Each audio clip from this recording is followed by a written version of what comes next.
When discussing exercise, you'll often hear me use the term functional movement. Now, when you use the term functional, it begs the question, which functions are we talking about? The reality is we can train our bodies to optimize for an assortment of different functions. So the types of training we do and the movements that we do on a regular basis will determine what sort of activities our bodies are optimized for.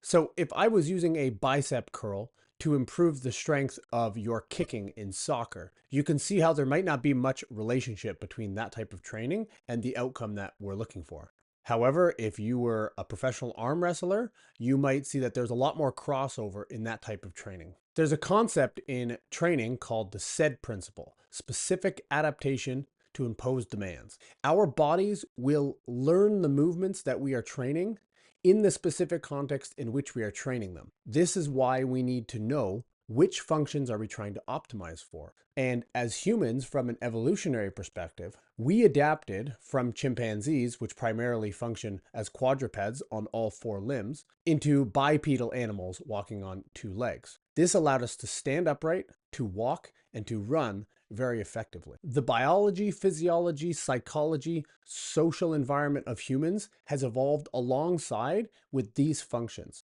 So I believe, and many others as well, believe that we should be prioritizing these functions over other types of movements that we could be optimizing for.